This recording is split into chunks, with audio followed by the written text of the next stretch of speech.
नमस्ते। आज हम बात करते हैं व्यायाम, योग और प्राणायाम की। हमारे स्वास्थ्य के लिए ये तीनों ही बहुत आवश्यक हैं। सभी जानते हैं, चिकित्सा विज्ञान ने हमेशा से व्यायाम, योग और प्राणायाम के महत्व को माना है। चिकित्सा विज्ञान में अगर रोग का उपचार है, तो रोग को रोकने के लिए अपनी रोग प्रतिरोधक क्षमता बढ़ाए रखने के लिए व्यायाम आवश्यक है। हमारे ऋषि मुनियों ने और अधिक शोध करके, अनुसंधान करके योग, आसन और प्राणायाम, इनका महत्व हमें बताया कि किस तरह से स्वस्थ रहने के लिए व्यायाम, योग, प्राणायाम ये आवश्यक हैं। तो आज हम इन पर चर्चा भी करेंगे और देखेंगे कि किस तरह से हम व्यायाम, योग और प्राणायाम करके अपने आप को स्वस्थ रख सकते हैं और स्वस्थ जीवन जी सकते हैं। भगवान कृष्ण ने गीता में कहा है, योग कर्मसु कौशलम। किसी भी कर्म को कुशलता के साथ करना ही योग है। कुशलता के साथ करने के लिए जो पद्धतियां हैं, उन पद्धतियों को अपनाकर हम किसी भी कार्य को कुशलतापूर्वक कर सकते हैं। व्यायाम में कई तरह के व्यायाम होते हैं। एक तो इस तरह का व्यायाम जो किसी अन्य मशीन या उपकरण की सहायता से होता है, जैसे कि जिम जाते हैं लोग, वो भी एक व्यायाम है। एक व्यायाम इस तरह भी होता है कि हम किसी बाहरी उपकरण या मशीन की सहायता ना लें, केवल अपने शरीर से ही व्यायाम करें, जैसे दंड बैठक लगाना। अन्य उपकरण या सामग्री या मशीन की सहायता से, उसमें हमारे भारतीय व्यायाम पद्धति में जैसे मुग्दर घुमाना। कुछ व्यायाम ऐसे होते हैं जो एक से ज़्यादा लोगों की सहायता से हमारा शरीर व्यायाम करता है, जैसे कुश्ती, कबड्डी या कोई भी खेलकूद।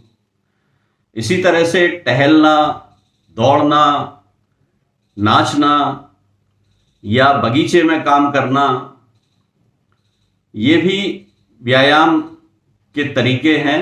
इन्हें भी अपनाकर हम व्यायाम कर सकते हैं। तो हमारे भारत में प्राचीनतम जो व्यायाम की विधि है वो दंड और बैठक है। लेकिन दंड बैठक हर कोई व्यक्ति लगाने में सक्षम हो, ये आवश्यक नहीं है। वृद्धावस्था के कारण या किसी रोग के कारण, कमजोरी के कारण दंड और बैठक लगाना हर किसी व्यक्ति के लिए संभव नहीं होता। लेकिन जितना जिससे बन सके उतनी दंड बैठक लगाना चाहिए। सामर्थ्य के अनुसार व्यायाम जो भी करें, हाँ, पसीना आने तक करना चाहिए। व्यायाम में पसीना आना आवश्यक है, लेकिन सामर्थ्य से आगे बढ़कर भी ना करें। ज़्यादा देर तक करेंगे तो पसीना आ ही जाएगा, लेकिन सामर्थ्य के अनुसार करना है। तो सबसे पहले हम दंड लगाते हैं।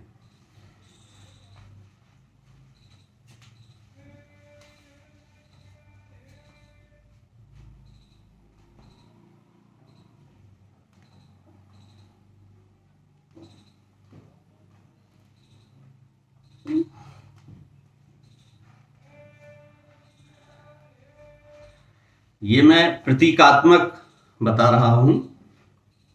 जब वास्तव में करेंगे तो ज़्यादा बार करेंगे, लेकिन केवल देखने के लिए, समझने के लिए हम बहुत कम कम समय हर प्रक्रिया को कर कर देखते हैं। बैठक में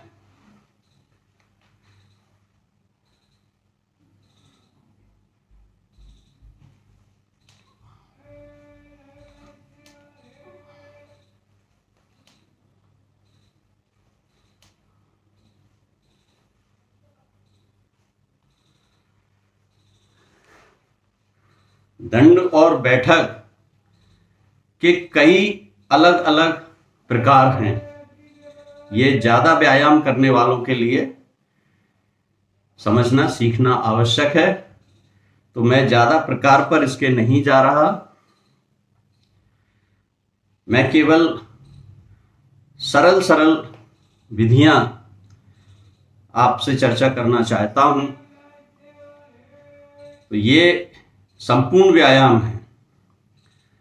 इसी में हम ये समझें कि गर्दन और छाती के भी व्यायाम, फिर छाती और बाजुओं के व्यायाम, फिर हृदय, लीवर, पेट, इसके लिए व्यायाम, पीठ के लिए, कमर के लिए, इस तरह से ये सारे व्यायाम किए जाते हैं। अब हम अगले पॉइंट पर आते हैं, योग पर। योग और प्राणायाम, व्यायाम के साथ ही योग और प्राणायाम। तो अब हम शुरू करते हैं। कुछ सूक्ष्म व्यायाम इसमें करेंगे, फिर कुछ योग आसन करेंगे और प्राणायाम करेंगे। अगर ये पूरी प्रक्रिया हम प्रतिदिन करते हैं तो हम अपने शरीर को स्वस्थ बनाए रख सकते हैं।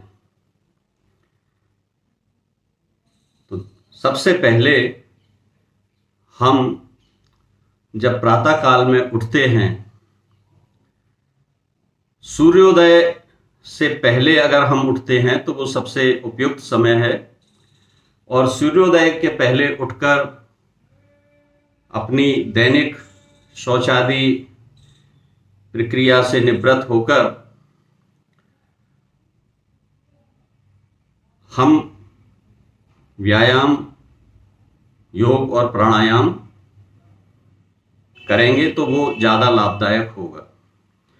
खुली हवा में करेंगे तो वो बहुत ज़्यादा लाभदायक होगा, लेकिन जैसा भी स्थान, जैसे आप कमरे के अंदर करना चाहते हैं तो खुली हवा कमरे में आ रही हो, खिड़कियां खोलकर कर सकते हैं, या छत पर खुली हवा में आप कर सकते हैं, किसी बगीचे में, पार्क में भी कर सकते हैं। प्रारंभ करते हैं ध्यान लगाकर।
ये 5 मिनट कर सकते हैं। मैंने कुछ कम समय लिया है क्योंकि हमें बहुत सारी बातें बतानी हैं। अब इसके ध्यान के बाद हम करते हैं सूक्ष्म व्यायाम, जिसमें हम दोनों पैरों को ऐसे आगे कर लेंगे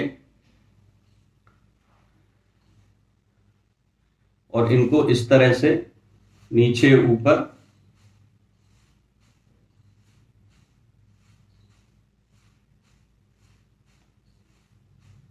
ये 10-10 बार ऐसे कर सकते हैं।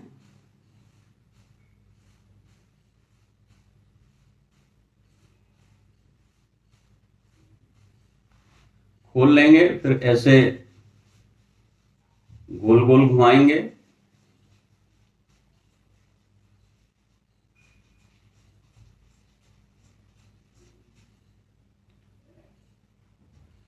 उंगलियों को भी ऐसे नीचे ऊपर कर लेंगे। सबसे पहले हाथों को इस तरह आगे कर लेंगे कंधे की सीध में, और इस तरह से 10 बार।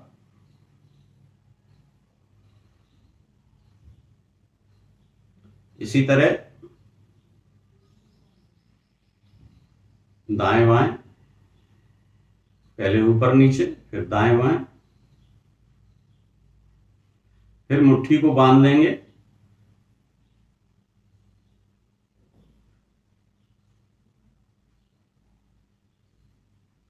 फिर विपरीत दिशा में,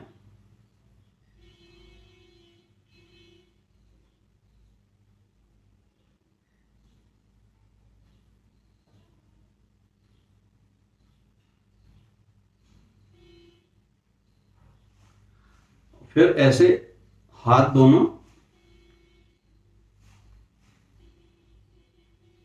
सीधे रखते हुए ऊपर को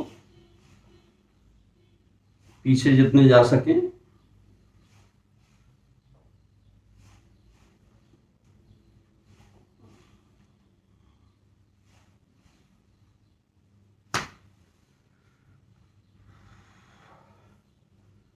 अब दोनों हाथों को कंधे पर रख लेंगे ऐसे, फिर इस तरह यहां मिलाएंगे, पीछे ले जाएंगे, यहां मिलाएंगे, पीछे ले जाएंगे।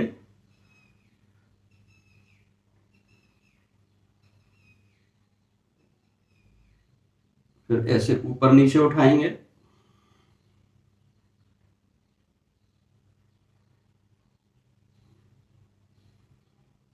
अब अगर आप देखेंगे कि इस तरह की एक्सरसाइज का असर कहाँ आ रहा है, असर हमारे इस पूरे क्षेत्र में आ रहा है, जिसमें हृदय भी है और फेफड़े भी हैं, लीवर भी है, पेनक्रियास भी है।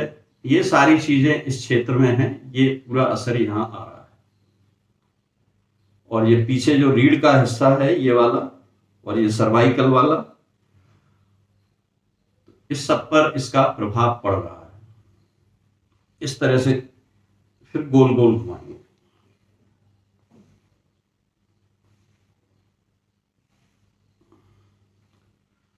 फिर विपरीत दिशा में, पहले आगे से पीछे की तरफ, फिर पीछे से आगे की तरफ।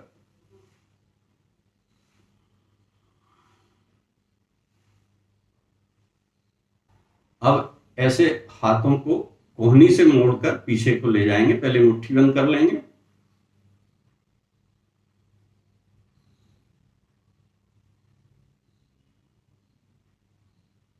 अब मुट्ठी खोलकर ये सब 10 बार करना है।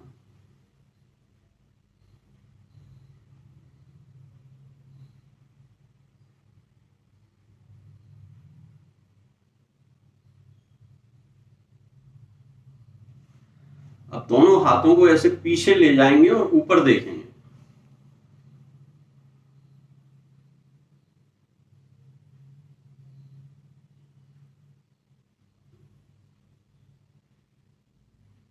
आंखें खुली रखेंगे और फिर आंखें बंद करके सांस छोड़ते हुए वापस आएंगे। फिर दोनों हाथों को पीछे ले जाकर छोड़ेंगे।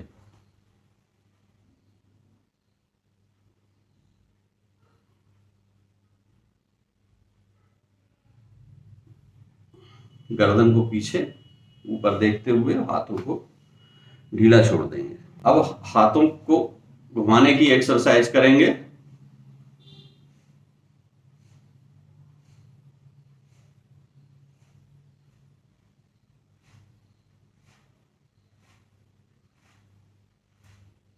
अब विपरीत दिशा में पीछे की ओर।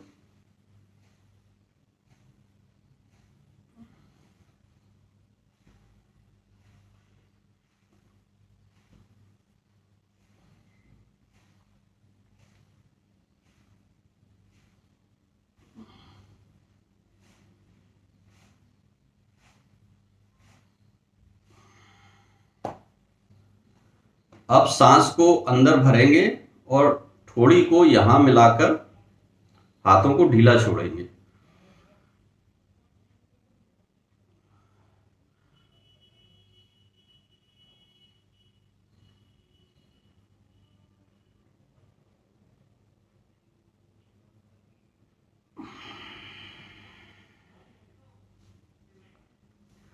अब सांस को भरकर गालों को फुलाएंगे, नथनों को दोनों अंगूठे से बंद रखेंगे और फिर सांस को जब छोड़ेंगे तो इस तरह छोड़ेंगे कि होंठ धीरे धीरे खुलेंगे, लेकिन ऐसा लगना चाहिए कि हम सांस को कानों से छोड़ रहे हैं। प्रयास करेंगे कि कानों की तरफ जाए।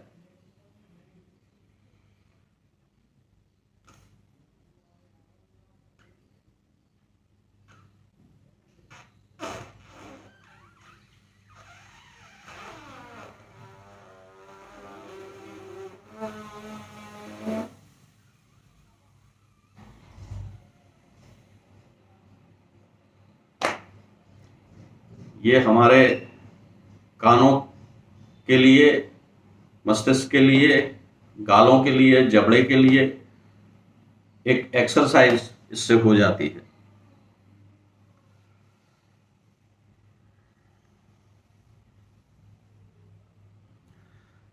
अब इसके बाद हम आंखों की एक्सरसाइज करते हैं। कहीं पहले सामने देखेंगे किसी एक बिंदु पर और गर्दन हमारी सीधी रहेगी और आंखों को हम घुमाएंगे पहले दाहिनी ओर, जितनी दूरी तक ले जा सकते हैं आंखें हमारी जाएंगी और धीरे धीरे फिर आंखों को वापस उसी बिंदु पर लेकर आएंगे और उसके बाद अपने बाईं ओर जितनी दूर तक ले जा सकते हैं आंखों को उतनी दूर तक ले जाएंगे और फिर धीरे धीरे वापस बिंदु पर आएंगे, फिर सीधी तरफ जाएंगे और फिर बाईं ओर। इस तरह से कम से कम 10 बार करना है।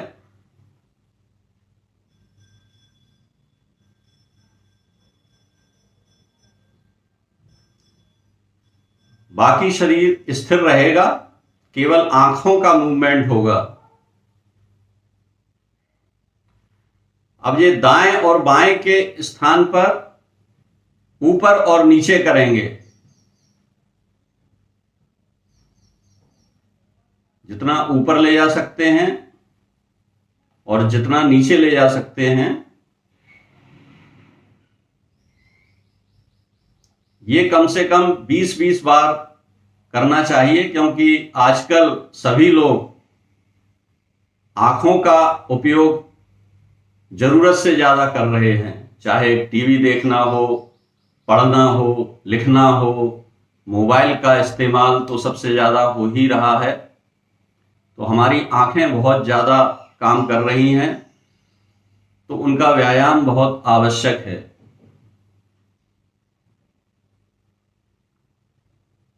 इसके बाद गोल गोल घुमाएंगे, क्लॉकवाइज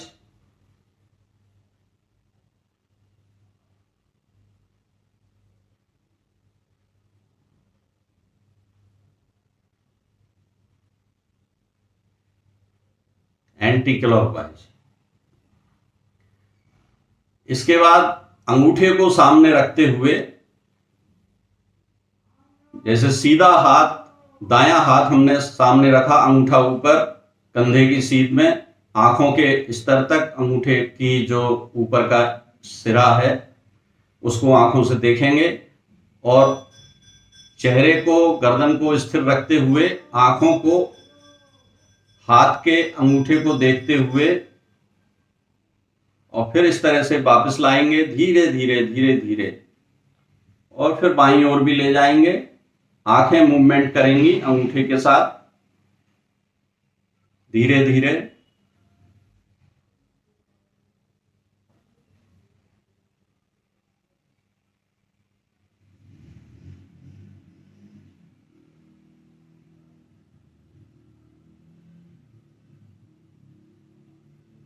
ये इस तरह 10 बार करके फिर दूसरे हाथ के अंगूठे को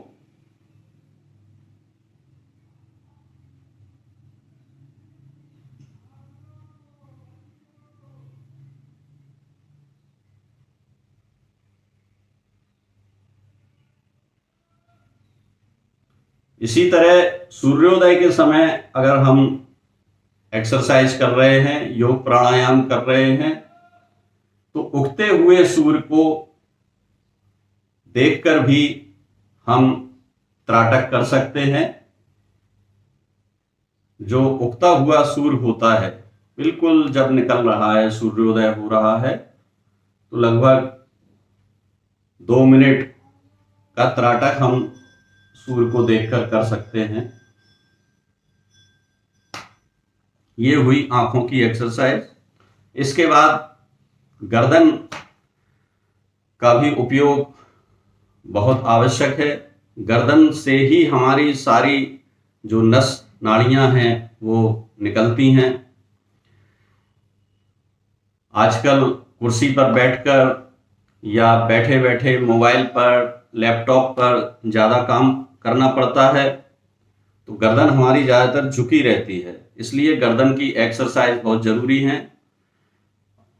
अन्यथा सर्वाइकल स्पॉन्डिलाइटिस जैसी परेशानियां लोगों को होने लगती हैं।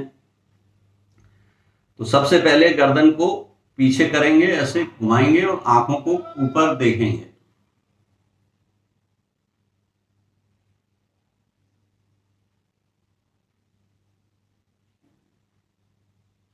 सांस छोड़ते हुए वापस आएंगे।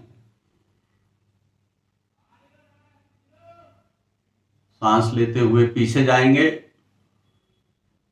सांस छोड़ते हुए वापस आएंगे।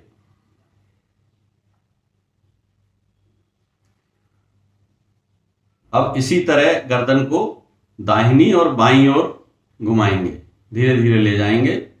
सांस लेते हुए,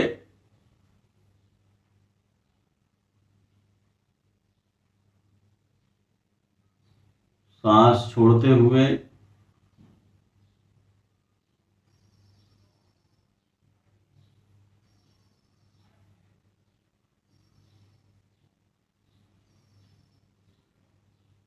सांस छोड़ते हुए,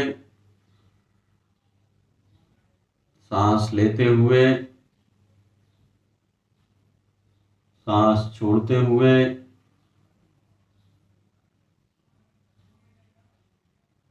सांस लेते हुए,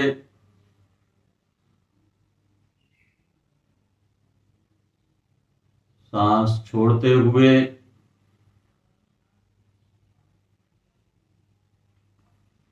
ये 10-10 बार करेंगे। अब इसी तरह दाहिनी और बाईं ओर, ऊपर से नीचे की तरफ।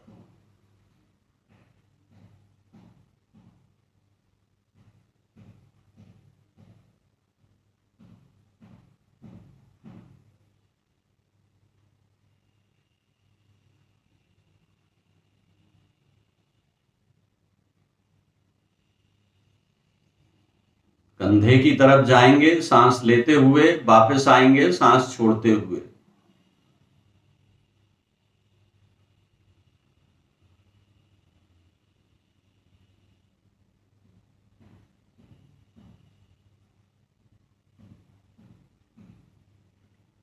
ये भी 10-10 बार करना है।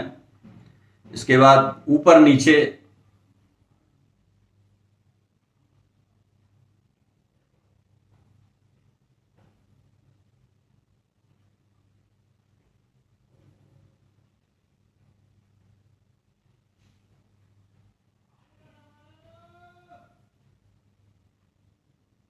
10-10 बार।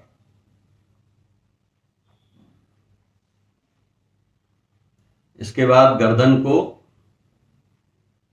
इस तरह घुमाएंगे। बहुत हल्के से घुमाना है, ज़्यादा जोर ना लगाएं, झटका ना दें गर्दन को।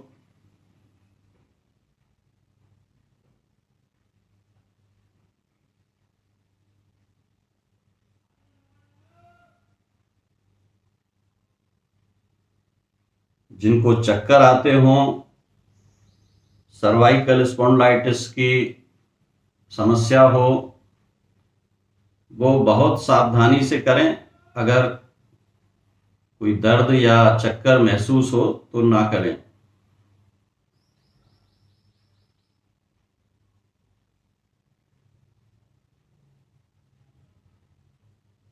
लेकिन ये करते रहेंगे तो कभी भी आपको सर्वाइकल स्पॉन्डिलाइटिस की प्रॉब्लम नहीं होगी।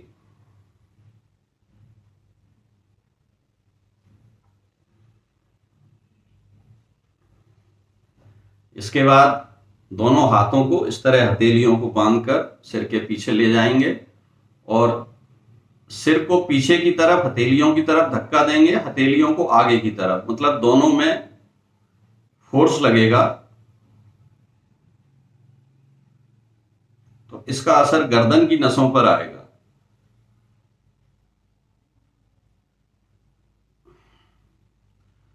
इसी तरह दोनों हाथों को मिला के माथे पर रखकर हाथों को पीछे की तरफ, सिर को आगे की तरफ पुश करें।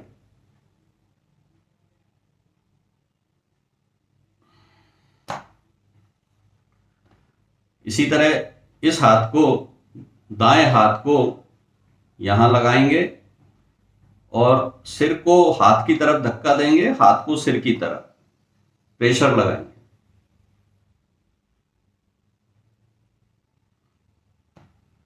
फिर बाएं हाथ से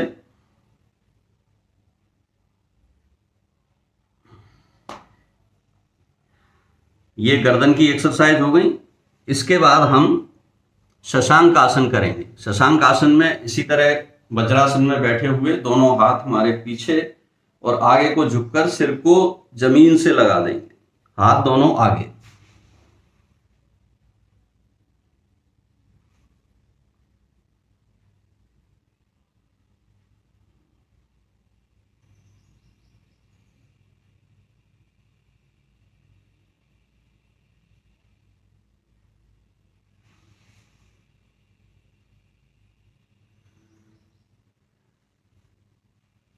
इसके बाद मंडूक आसन, दोनों हाथ की मुट्ठी बांधेंगे अंगूठा अंदर करते हुए और नाभि पर दोनों हाथों को इस तरह लगाएंगे और आगे को, सिर को जमीन से लगा देंगे।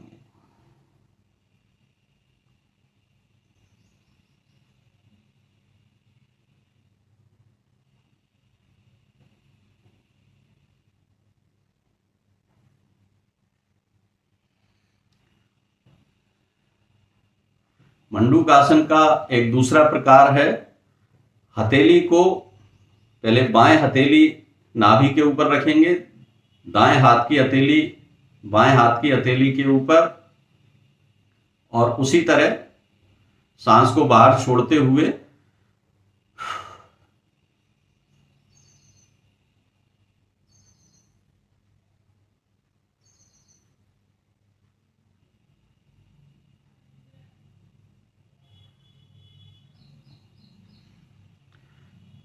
ये मंडूक आसन के 2 पोज इस तरह से लगाते हैं। इसके बाद दोनों पैरों को आगे फैला लेंगे।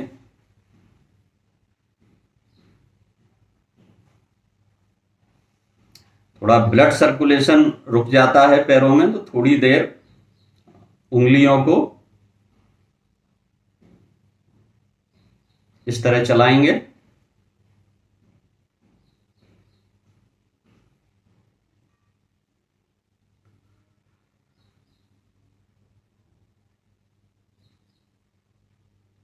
किसी भी आसन में ज्यादा समय तक स्थिर रहने से, स्थिर खड़े रहने से ब्लड सर्कुलेशन पर असर पड़ता है। जब मैं एनसीसी में सीनियर अंडर ऑफिसर था तो कैडेट्स को कमांड देता था, तो सावधान मुद्रा में कई बार या विश्राम मुद्रा में भी कई बार कुछ ज्यादा देर तक खड़े रहने की आवश्यकता पड़ती थी कैडेट्स को। तो हमें सिखाया गया था कि यदि ज्यादा देर तक एक ही मुद्रा में खड़े रहना है तो जूतों के अंदर भी अंगूठों को और उंगलियों को थोड़ा थोड़ा मूवमेंट करते रहें। नहीं तो क्या होता था, कई बार कुछ कैडेट्स ऐसा नहीं करते थे तो उनको चक्कर भी आ जाता था और गिर जाते थे। तो ये तरीके एनसीसी में भी हमें बताए गए थे। इसके बाद पश्चिमोत्तानासन, दोनों हाथों को ऊपर ले जाकर और फिर दोनों अंगूठों को हम ऐसे पकड़ेंगे और जितना हम सिर को झुका सकते हैं घुटनों की ओर झुकाएं।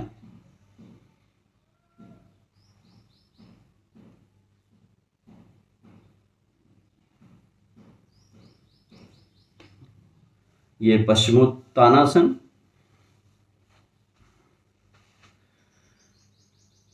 इसके बाद खड़े होने वाले आसन कुछ करते हैं। तो सबसे पहले हम करेंगे ताड़ासन, मतलब सीधे खड़े हो जाएंगे और खड़े होकर दोनों हाथों को ऊपर उठा देंगे और दोनों पैरों के जो उंगलियां हैं, जो अगला हिस्सा है, उस पर खड़े होंगे। एड़ियों को उठाकर एड़ियों को ऊपर कर लेंगे।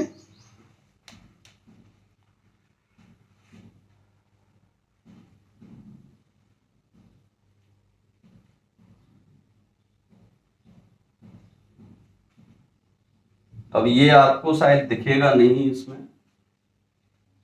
पर आप समझ लीजिए कि ये मैंने दोनों हाथ बिल्कुल ऊपर खींच के रखे हुए हैं और दोनों तलवों के, पैर के तलवों के अगले हिस्से पर मैं खड़ा हुआ हूं। एड़ियां उठी हुई हैं ऐसे। ये इसके बाद हम क्या करेंगे, दोनों हाथ के ऐसे मिलाकर और फिर 10 बार ऊपर नीचे होंगे।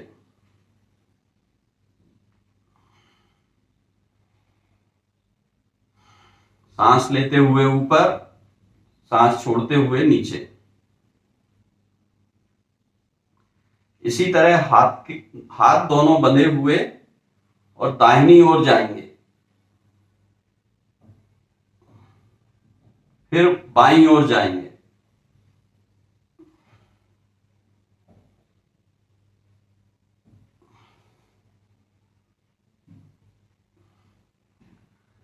जितना जा सकते हैं कमर से।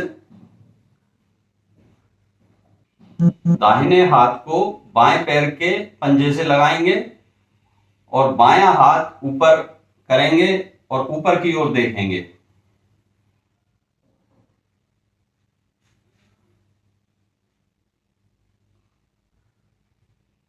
और इसी तरह दाहिने पैर के पंजे से बाएं हाथ को लगाएंगे और सीधे यानी दाहिने हाथ की ओर देखेंगे।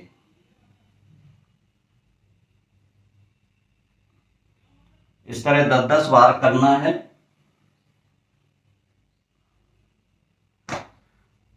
घुटने सीधे रहेंगे।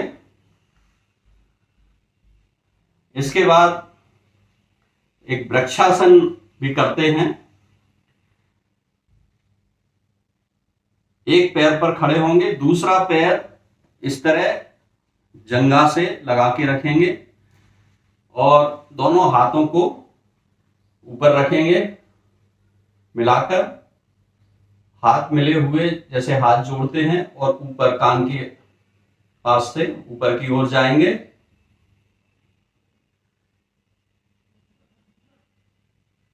और सामने किसी एक बिंदु पर टकटकी लगाकर देखेंगे।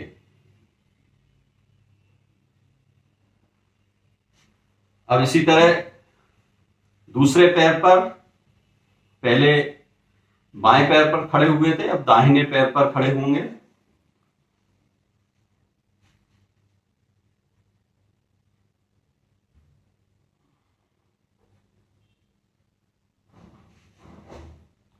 जितनी देर आराम से खड़े हो सकते हैं।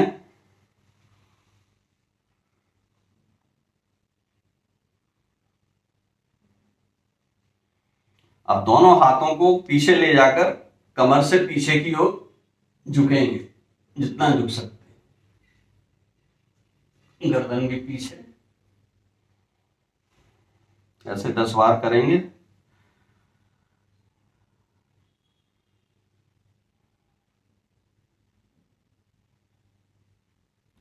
इसके बाद दोनों हाथों को कंधे के स्तर पर ऐसे, दोनों हाथ ऐसे सामने ले आएंगे। सामने लाकर पहले बाईं ओर हाथों के साथ साथ गर्दन भी घुमाते हुए देखते जाएंगे, और फिर दाहिनी ओर। तो ये 10-10 बार करेंगे, 10 बार इधर, 10 बार इधर।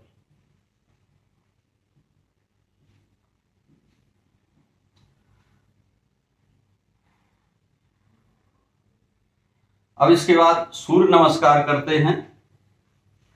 सूर्य नमस्कार के 12 स्थितियां होती हैं। सबसे पहले प्रणाम। प्रणाम के बाद दोनों हाथों को पीछे की ओर, कमर से पीछे की ओर झुकेंगे, और फिर आगे की ओर आएंगे। ऐसे झुक के पैर के पंजों से हाथ को लगाते हुए हाथ नीचे रख देंगे। सीधे पैर पर यानी दाहिनी पैर पर झुकेंगे। एक पैर, बायां पैर सीधा कर देंगे, ऊपर की तरफ देखेंगे। अब ये जो पैर मुड़ा हुआ है इसको भी पीछे ले जाएंगे। ये पर्वतासन हो गया। अब इसमें आगे की ओर झुककर भुजंगासन लगाते हुए ऊपर को उठेंगे, फिर पीछे जाएंगे पर्वतासन में, और फिर जो बायां पैर अभी पीछे सीधा किया था, अब इसको ऐसे मोड़ के रखेंगे, और फिर जो दाहिना पैर अभी सीधा है इसको आगे ले आएंगे वापस ऐसे, फिर प्रणाम। तो ये 12 स्थितियां सूर्य नमस्कार की। 1, 2, 3, 4, 5, 6, 7, 8, 9, 10, 11, 12। ये 5 बार या 10 बार सूर्य नमस्कार कर लेंगे। उसके बाद शवासन में लेट जाएंगे। शवासन में लेटने के लिए सीधे लेटेंगे। इसमें थोड़ा रिलैक्स करेंगे। पहले पैर के अंगूठों को शिथिल करेंगे, उंगलियों को, तलवों को, पूरे पंजे को, टखनों को, पिंडलियों को, घुटने से नीचे के पूरे पैरों को, घुटनों को, जंघाओं को शिथिल करते चलेंगे। कमर के पूरे हिस्से को, पीठ को, पेट को, कंधों को, सिर को, दोनों भुजाओं को, हाथ की हथेलियों को, उंगलियों को, अंगूठों को शिथिल कर देंगे।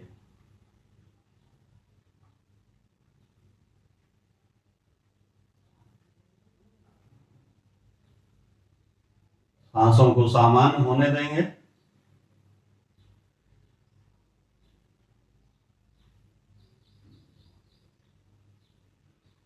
और जिस तरह शिथिल किए थे उसी तरह इनको वापस लेकर आएंगे।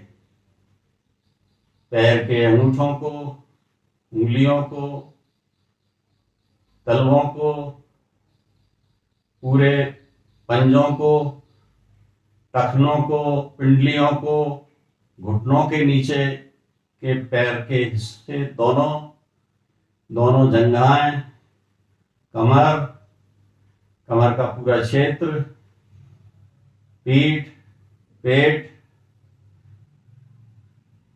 गर्दन, सिर, कंधे, कोहनी, कलाई, पूरे हाथ के पंजे, उंगलियां, हाथ के अंगूठे, और इस तरह से हम शवासन की प्रक्रिया पूरी कर लेंगे। शवासन की क्रिया करने के बाद ये थोड़ा सा हम फिर से मूवमेंट में लाने के लिए पैर की उंगलियां पंजों को हिला लेंगे। थोड़ा ऐसे पिंडलियों को जमीन पर 10-10 बार मार लें। पहले एक पैर से, फिर दूसरे पैर से, फिर दोनों पैर से, ब्लड सर्कुलेशन थोड़ा ठीक हो जाए। आजकल जो बाईपास सर्जरी होती है या एंजियोप्लास्टी होती है, उसमें जो हार्ट की जो नसें ब्लॉक होती हैं, कोलेस्ट्रॉल जम जाता है या सिकुड़ जाती हैं, इस तरह की कई हार्ट की बीमारियां होती हैं, तो उसमें साइंस ने ये पाया है कि प्रकृति ने हमारे शरीर को इस तरह बनाया है कि जैसे हम किसी पौधे को निकालते हैं, पौधा को अगर हम गमले में से बाहर निकालें तो आप देखेंगे कि एक मेन जड़ होगी, उसकी मुख्य जड़, और फिर जड़ की भी बारीक बारीक शाखाएं होंगी। तो इसी तरह हमारे हार्ट में भी जो मुख्य आर्टरीज होती हैं और कुछ बारीक बारीक जाल बिछा होता है, कोलैटरल बोलते हैं जिनको। तो प्रकृति ने इस तरह की व्यवस्था की है कि जब मुख्य नसों में अगर कोई प्रॉब्लम आ जाए तो वो जो छोटी छोटी नसें हैं वो उसकी जगह ले लेती हैं और ब्लड की सप्लाई वहां से भी चालू हो जाती है। तो जो लोग ज्यादा एक्सरसाइज व्यायाम करते हैं उनकी वो खुल जाती हैं कोलैटरल्स। जैसे मैं पौधे का एग्जाम्पल दे रहा था, पौधे की अगर मुख्य जड़ को आप काट दें और उसके बाद भी लगा दें, लेकिन वो जो बारीक जड़ें बनी हुई हैं वो बनी रहें, तो पौधा फिर से उन्हीं जड़ों से अपना पोषण प्रारंभ कर देता है। तो इसी तरह से ये जो कोलैटरल्स को जागृत करने के लिए ये हमारे योग, प्राणायाम, व्यायाम ये काम करते हैं। तो उसमें जो मशीन, आजकल मशीन भी बन गई हैं इसकी कोलैटरल को खोलने के लिए, तो वो इसी सिद्धांत पर काम करती हैं।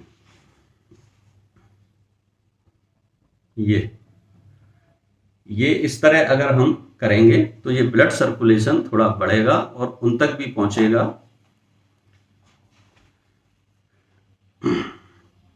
अब इसके बाद हम पैरों की मजबूती के लिए कुछ व्यायाम करते हैं उसमें कुछ, जैसे उत्तान पादासन, हम लेट जाएंगे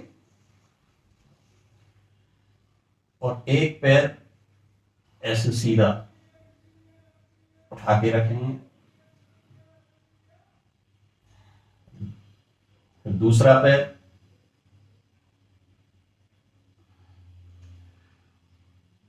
और फिर दोनों पैर,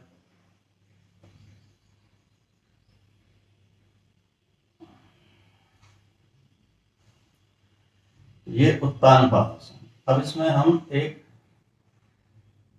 साइकिल वाली एक्सरसाइज कर लेंगे, सूक्ष्म व्यायाम में आती है।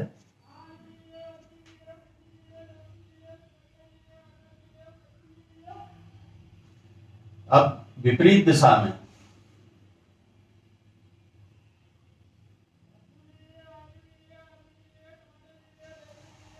इसके बाद शून्य बनाएंगे, पहले दाहिने पैर से क्लॉकवाइज,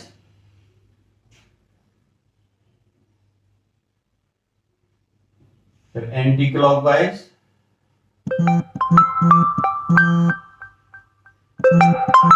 बाएं पैर से क्लॉकवाइज,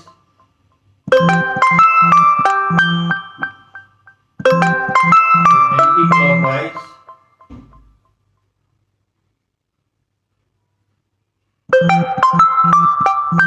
फिर दोनों पैर से एक साथ,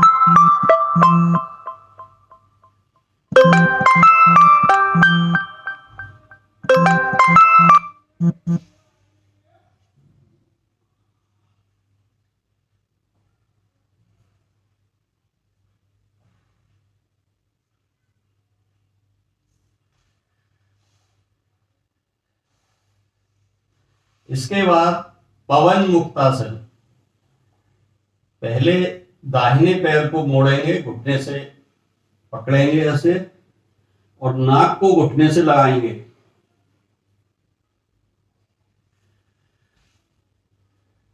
फिर बाएं पैर को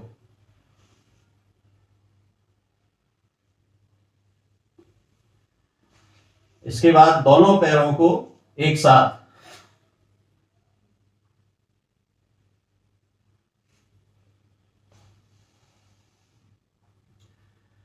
और पवन मुक्तासन की इसी स्थिति में थोड़ा ऐसे नीचे ऊपर कमर को व्यायाम देंगे, फिर बाईं ओर, दाहिनी ओर, बाईं ओर, दाहिनी ओर। तो ये हमारे पीठ का भी इसमें व्यायाम हो जाएगा। इसके बाद एक मर्कटासन की 3 स्थितियां होती हैं। सीधे लेट जाएंगे, दोनों हाथों को कंधों से खोल लेंगे सीधे, दोनों पैरों को मोड़कर रखेंगे, पहले पंजे मिले हुए, घुटने मिले हुए, दाहिनी ओर सिर को ले जाएंगे तो पैरों को बाईं ओर,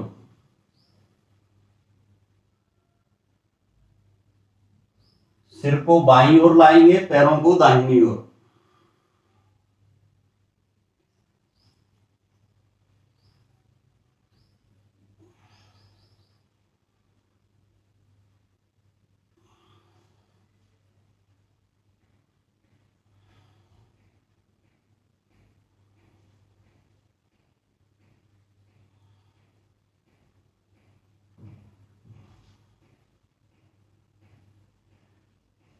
इसके बाद पैरों को खोल लेंगे, लगभग 1-1.25 फीट खोल कर रखेंगे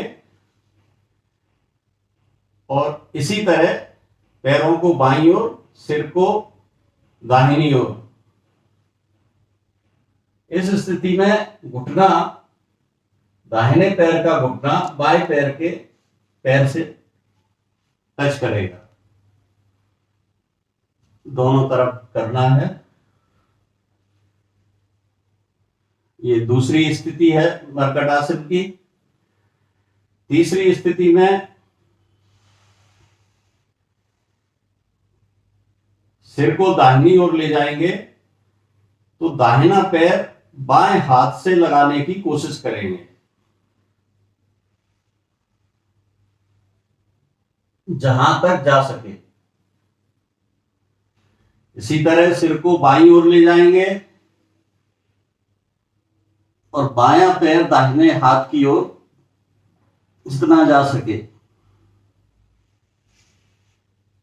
तो ये मरकट आसन की 3 स्थितियां। अब पेट के बल लेटकर भी कुछ व्यायाम और आसन हैं। पेट के बल लेट गए तो इसमें मकरासन, दोनों हाथों को इस तरह लगा के रखेंगे चेहरे से और पैरों को इस तरह चलाएंगे, पहले बारी बारी से और फिर दोनों पैरों को एक साथ।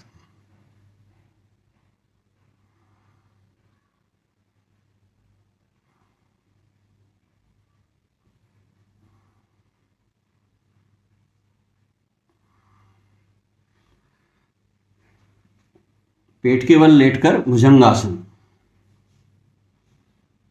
ये केवल नाभि तक का हिस्सा उठाएंगे, हाथ थोड़े झुके हुए होंगे और ऊपर की ओर देखेंगे।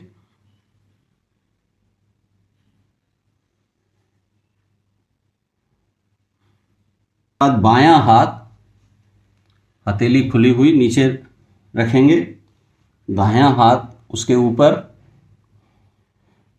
और हाथों को कोहनी से सीधे रखते हुए ऊपर को उठें और गर्दन को सीधी रखते हुए ऊपर की ओर देखेंगे।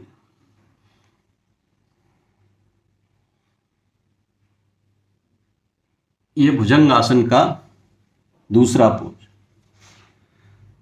इसके बाद बैठ जाएंगे। अब बैठकर हम प्राणायाम करेंगे।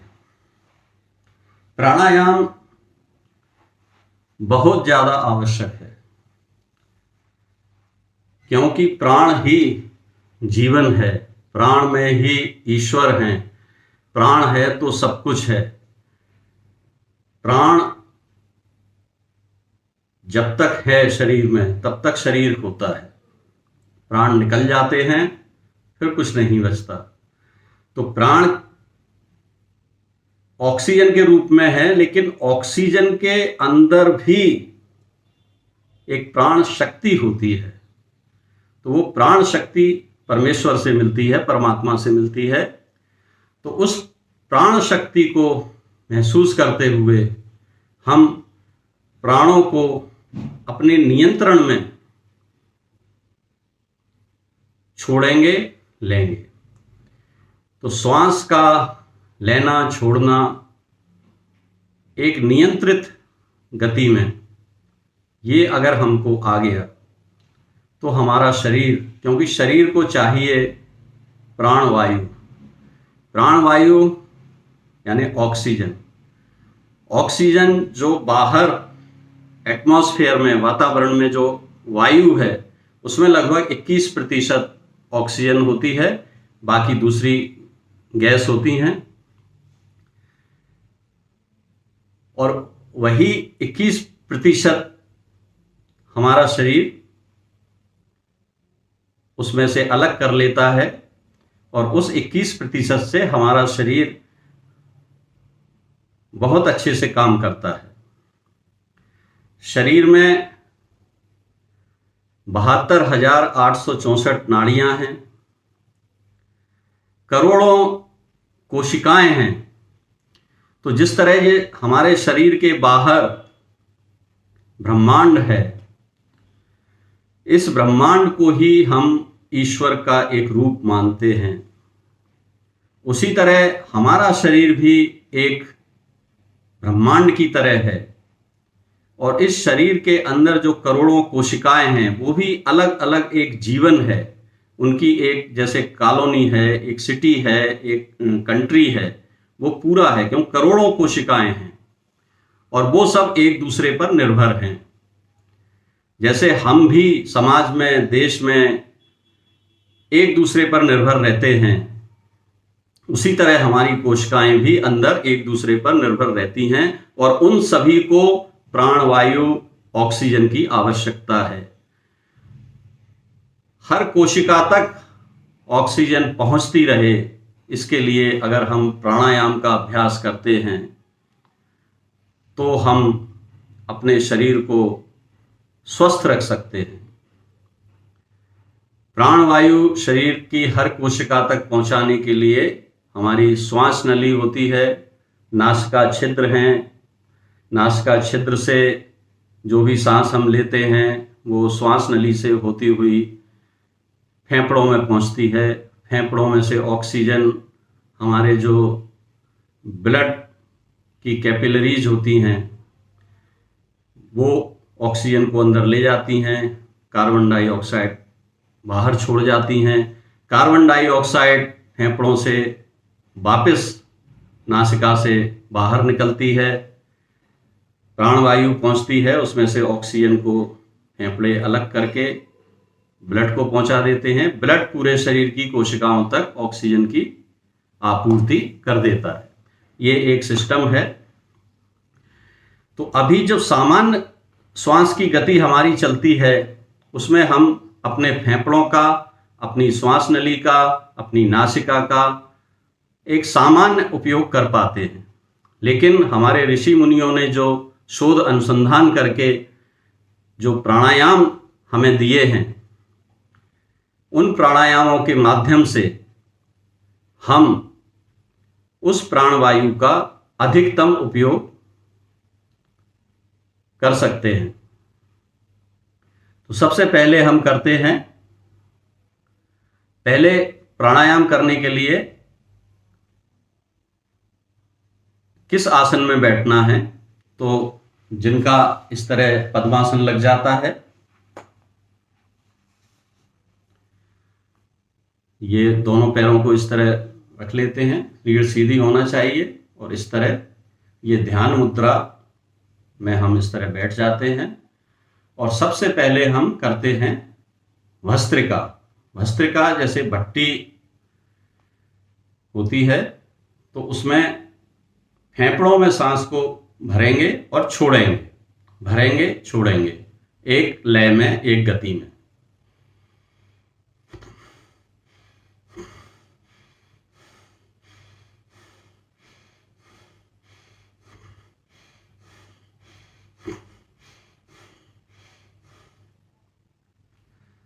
गति अपने हिसाब से तय करना है। 2.5 सेकंड में लेना, 2.5 सेकंड में छोड़ना, 2 सेकंड में लेना, 2 सेकंड में छोड़ना, 1.5 सेकंड में लेना, 1.5 सेकंड में, जैसा आप अपने सामर्थ्य के अनुसार निश्चित कर लें।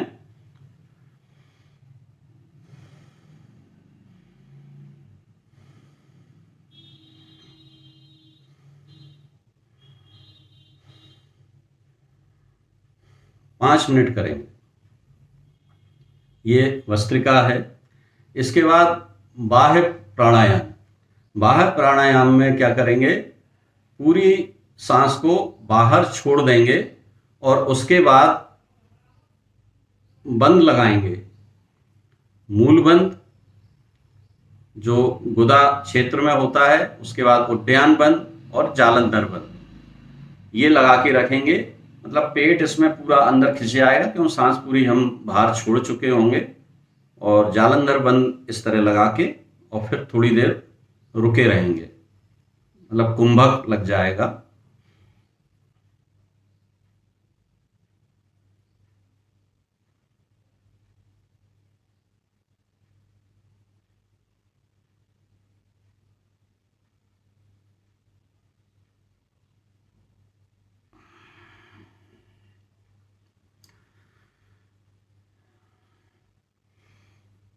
तो इसमें जो गुदा का क्षेत्र है वो खिंचा हुआ होगा ऊपर की ओर, और यहाँ भी पूरा एक बंद लगा होगा, मतलब सब बंद, बिल्कुल पेट बिल्कुल अंदर चिपक जाएगा और ये यहाँ टच कर देंगे।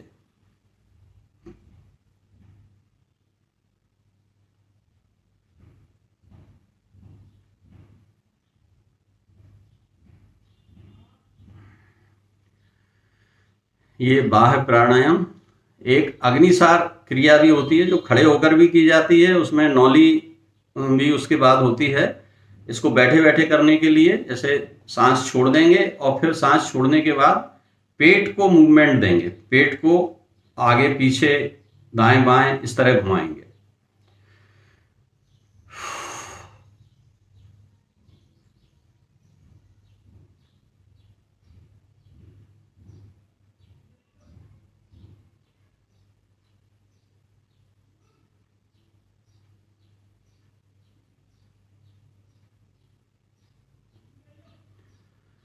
धीरे धीरे सांस छोड़ेंगे, गुदा क्षेत्र इसमें ऊपर की ओर खिंचा रहेगा। इसके बाद करते हैं कपालभाति। कपालभाति में हम सांस को लेंगे नहीं, सांस को केवल छोड़ना है। सांस लेने का काम अपने आप होगा, ऑटोमेटिक होगा। हमको केवल सांस को छोड़ना है। सांस जब छोड़ेंगे पेट अंदर जाएगा और सांस बाहर जाएगी, ये दोनों चीजें एक साथ होंगी। देखिए, पहले एक गहरी सांस लेके सांस छोड़ दें।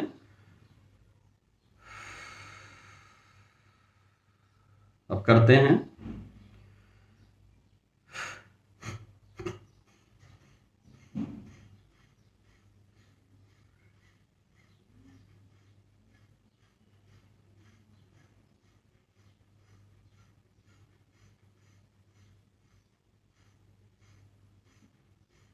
इसमें गति अपने हिसाब से, आप अपनी सामर्थ्य के हिसाब से तय कर लें। कुछ लोग तेज गति में कर पाते हैं, लेकिन सबसे अच्छी गति होती है सेकंड की सुई के साथ। मतलब जैसे हम गिनती इसको गिने 1 2 3 4, जैसे सेकंड की सुई चलती है उसी तरह।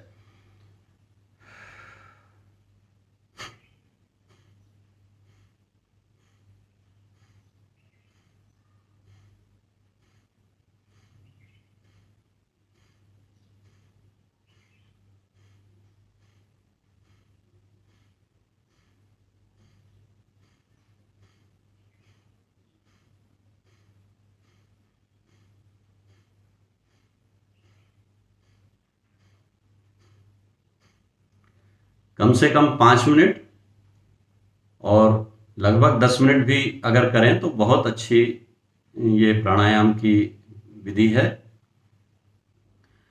इसके बाद भ्रामरी। भ्रामरी में ये 2 उंगली बाहों के ऊपर जाएंगी, तीसरी जो मध्यमा उंगली है ये बाहों के ऊपर आ जाएगी, और जो छोटी उंगली है कनिष्ठा उंगली ये नाक के नथनों को बंद करेगी, और दोनों अंगूठे से दोनों कान बंद करेंगे। सांस गहरी लेंगे और उसके बाद अंदर ही अंदर ओम का उच्चारण करते हुए, जैसे भ्रमर की आवाज निकलती है, भौरा जब कली के ऊपर, फूल के ऊपर मंडराता है उस समय जो आवाज करता है, उस तरह की आवाज निकालते हुए अंदर सुनेंगे। बाहर की कोई भी आवाज हमें सुनाई नहीं देगी।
ये मैंने अभी 2 बार किया, आप कम से कम 5 बार करेंगे। इसके बाद इससे हमारे जो आंखें हैं, कान हैं, मस्तिष्क है और जो साइनस वाला हिस्सा है ये पूरा बहुत अच्छा हो जाता है जहाँ जहाँ वाइब्रेशन होते हैं।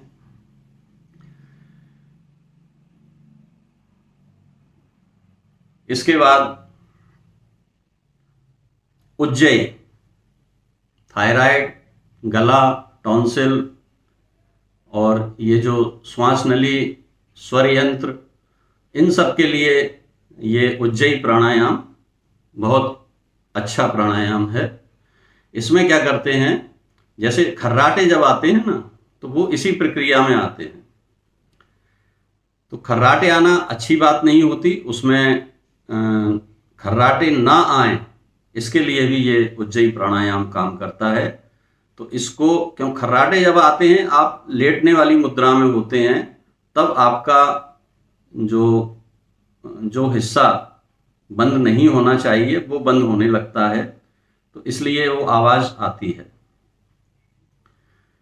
उसमें भी सुधार होता है। भ्रामरी, कपालभाति और अनुलोम विलोम और उज्जयी, ये प्राणायाम अगर हम नियमित करते हैं तो खर्राटे आने में भी की जो समस्या है उसमें बहुत लाभ मिलता है।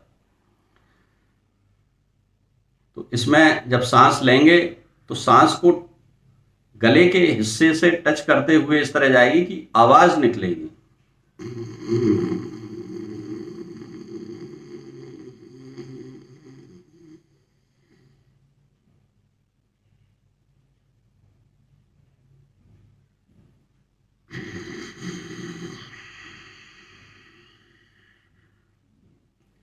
सांस छोड़ेंगे उस समय भी आवाज निकलती हुई आएगी, मतलब गले के उस हिस्से से सांस टच होती हुई जाएगी, टच होती हुई आएगी।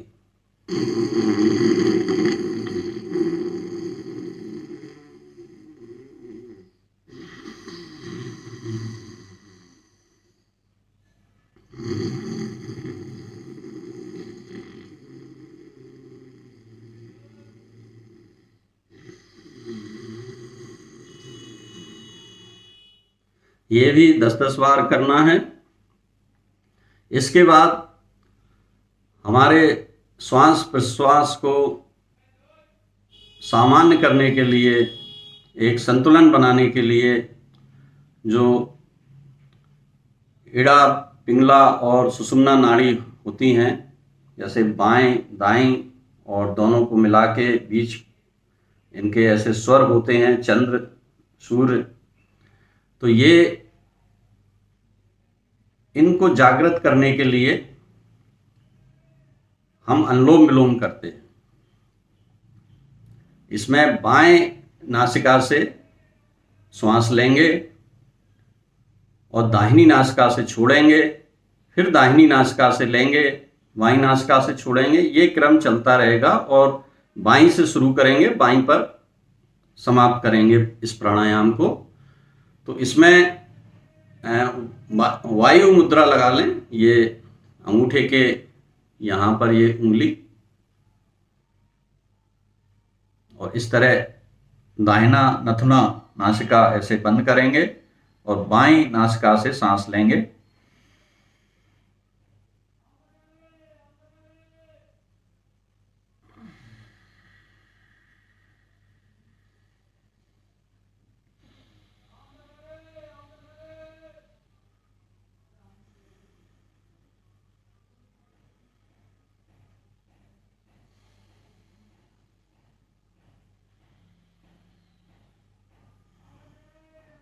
ये भी लगभग 5 मिनट करना है। इसके बाद एक गर्मियों के लिए बहुत अच्छा प्राणायाम है शीतली। इसमें जीभ को ऐसे नली जैसी बना लेंगे, नाली टाइप की बाहर करके, और मुंह से सांस लेंगे, नाक से छोड़ेंगे।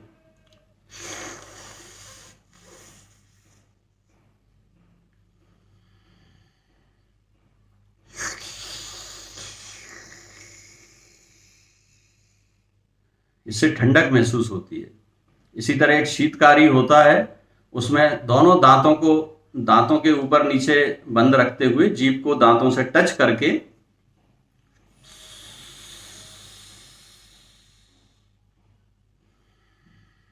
सांस को मुंह से खींचना है।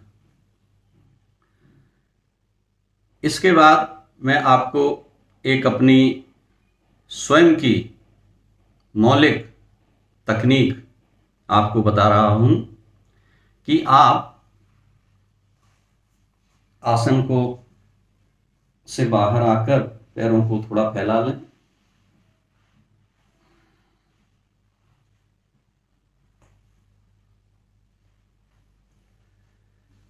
थपकी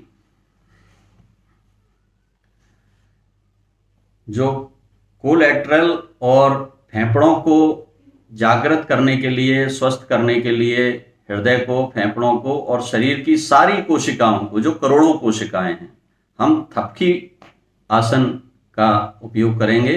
ये थपकी आसन अवधेश सक्सेना की मूल विधि है जो मैंने इजाद की है। इसमें क्या करेंगे, जैसे दोनों पैरों को ऐसे कर लिया और हाथ की हथेली को ऐसे थोड़ा सा गड्ढा बना के हथेली में तो ऐसे थपकी बना लेंगे। दोनों हाथों को ऐसे करेंगे, ऐसे। तो इसको दोनों हाथों को से दोनों पैरों के तलवों को थपकी देंगे। ज्यादा जोर से नहीं, ज्यादा गिरे भी नहीं, आराम से तलवों को दिया, उंगलियों को,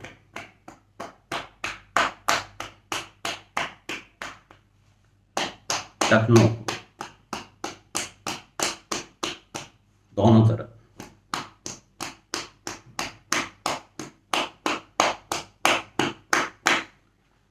पिंडलियों,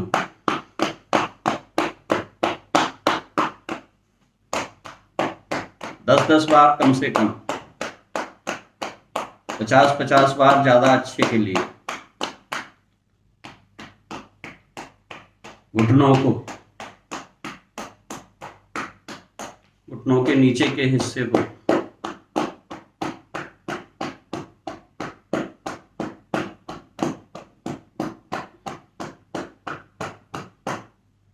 जांघों को,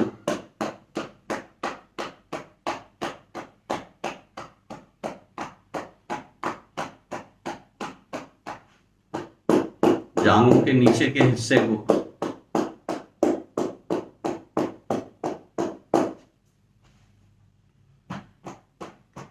कमर की साइड में,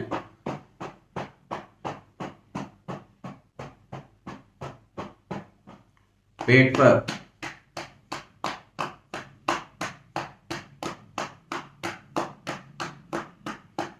पीठ पर,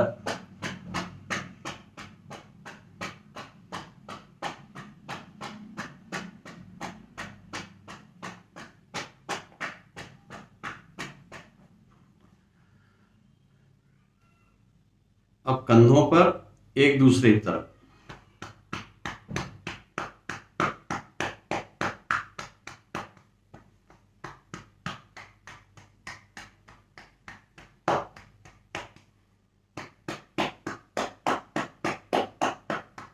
बाजुओं को,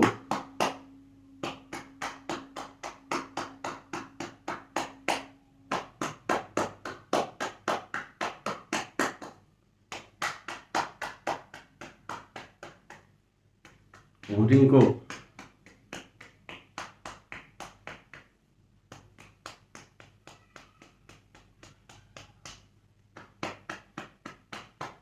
अग्रभाग को, हाथ के आगे के हिस्से को, कलाई को,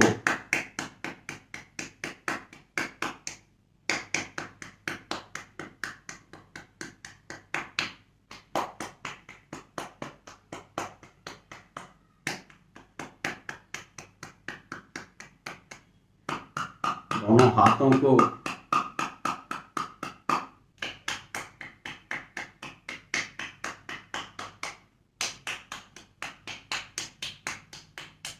गर्दन को,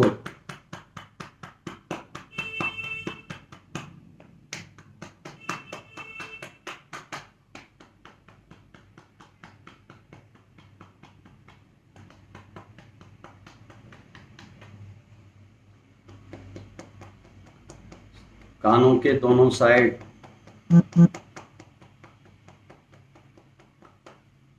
सिर को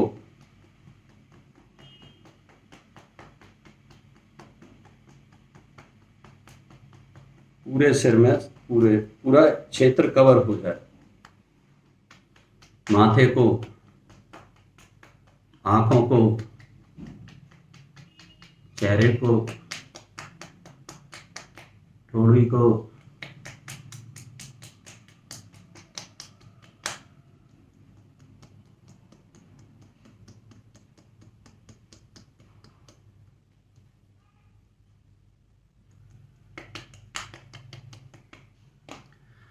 इसके बाद ये लंग्स के लिए, हार्ट के लिए,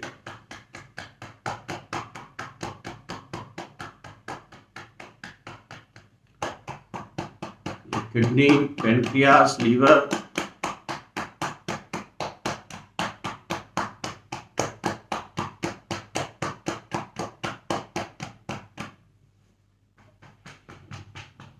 रीढ़ पर,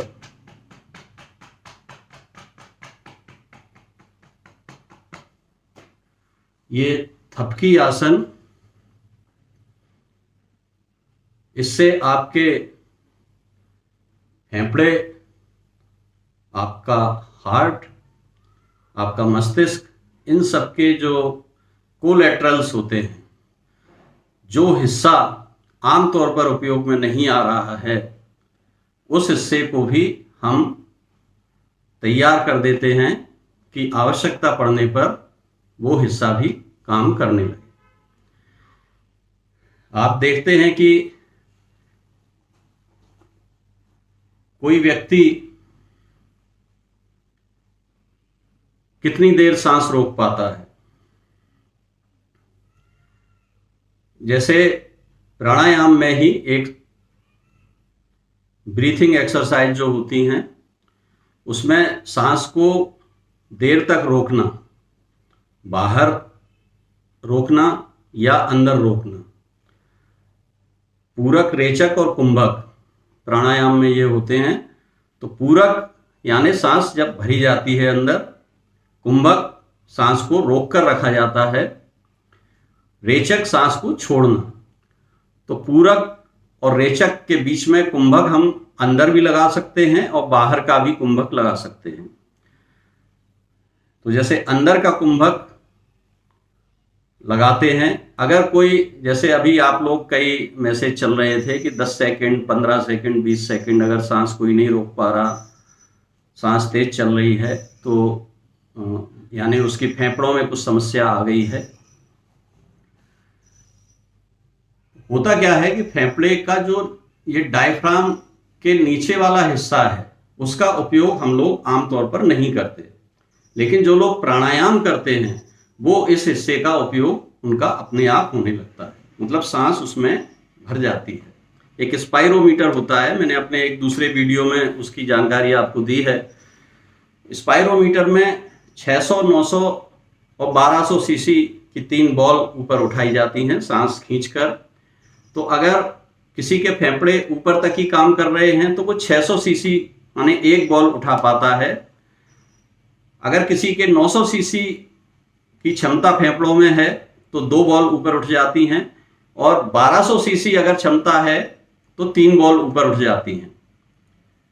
और फिर उनको कितनी देर सांस को खींचकर उन बॉल को उठाए रखना, ये हमारे फेफड़ों की मजबूती बताती है, उनकी क्षमता बताती है कि फेफड़ों की वर्किंग किस तरह से काम कर रही है।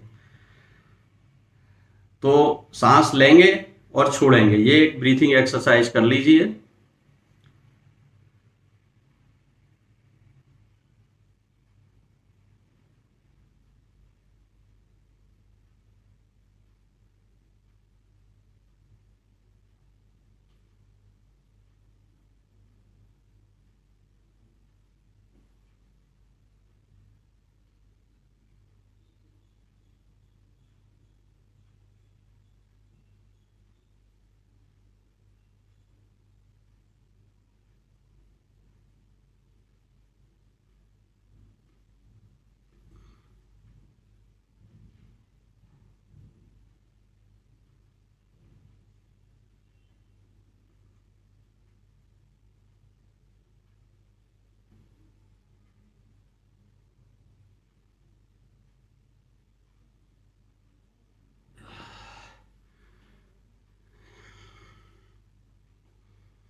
अभी इतना ही।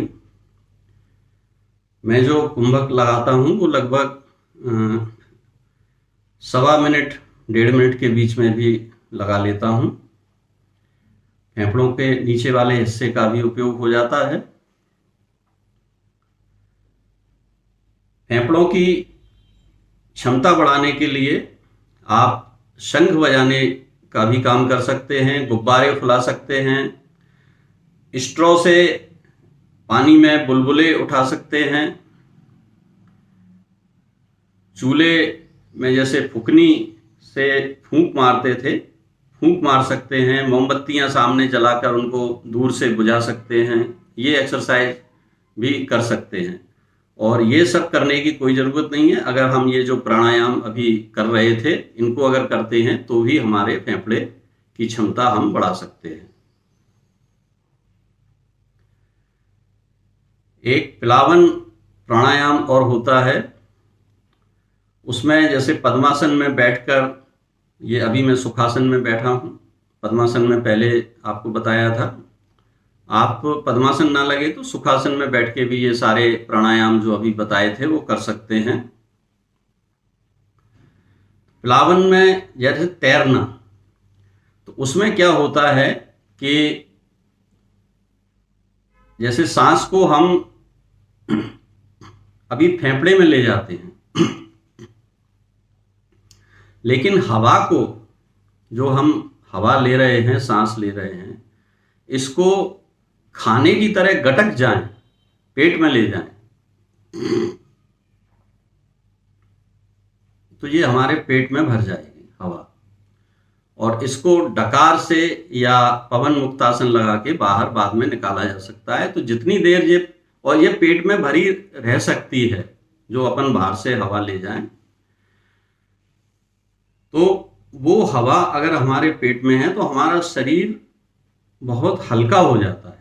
मतलब वायु अगर हमारे पेट में आ गई तो शरीर हल्का हो जाता है। तो शरीर हल्का करने के लिए एक प्लावन प्राणायाम होता है, लेकिन वो हर कोई नहीं कर पाएगा। मैं बचपन से ही लगभग 8-9 साल की उम्र में तैरना सीख गया था। और उसके बाद मैंने एक योगी को जब पानी में लेटे हुए देखा था तो मैंने भी वो करने की मेरी अंदर जिज्ञासा हुई। तो मैं उनको बड़े अच्छे से ऑब्जर्व करता रहा था उस योगी को, कि वो आराम से ऐसे पद्मासन लगा के लेटे हुए थे। तो मैं ट्राई करता रहता था उसी उम्र में, और मैं उसमें सफल हो गया था। वो प्लावन प्राणायाम अपने आप हुआ। और मैं अभी भी कहीं किसी तालाब में, किसी नदी में अगर तैरने जाता हूँ, नहाने जाता हूँ, तैरता हूँ, तो वो उस मुद्रा में मैं घंटों लेटा रह सकता हूँ। मुझे हाथ पैर कुछ भी, उंगली भी हिलाने की आवश्यकता नहीं है।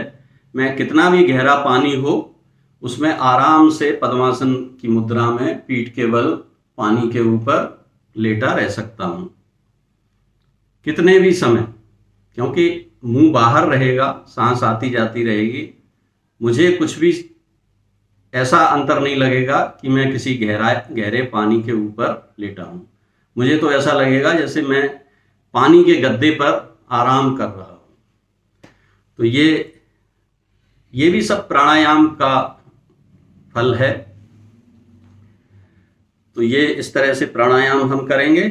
इसके बाद जब इस पूरी प्रक्रिया से हम निवृत्त होने जा रहे हैं, अब हम सिंह की मुद्रा में बैठ जाइए। ये हाथ इस तरह रखेंगे और इससे चेहरे की, जबड़े की भी एक्सरसाइज हो जाएगी।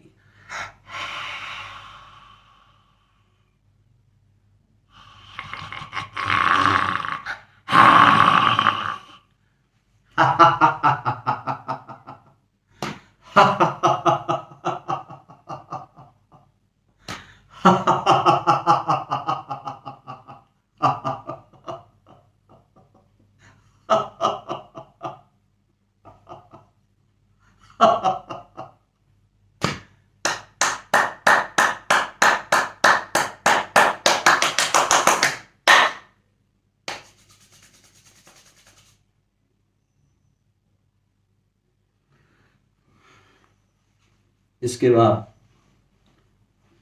ध्यान।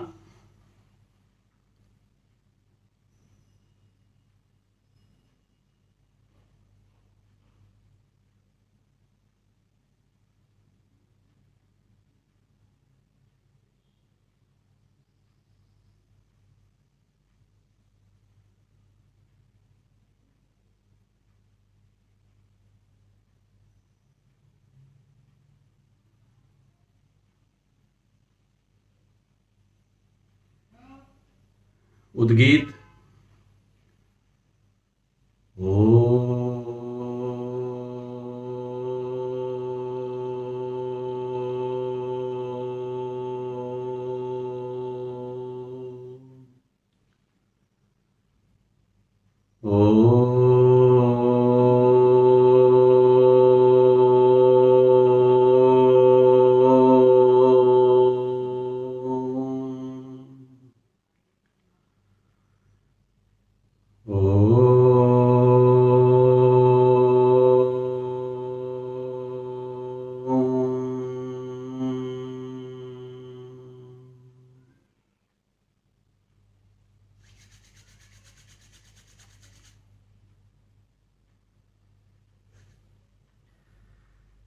नमस्ते।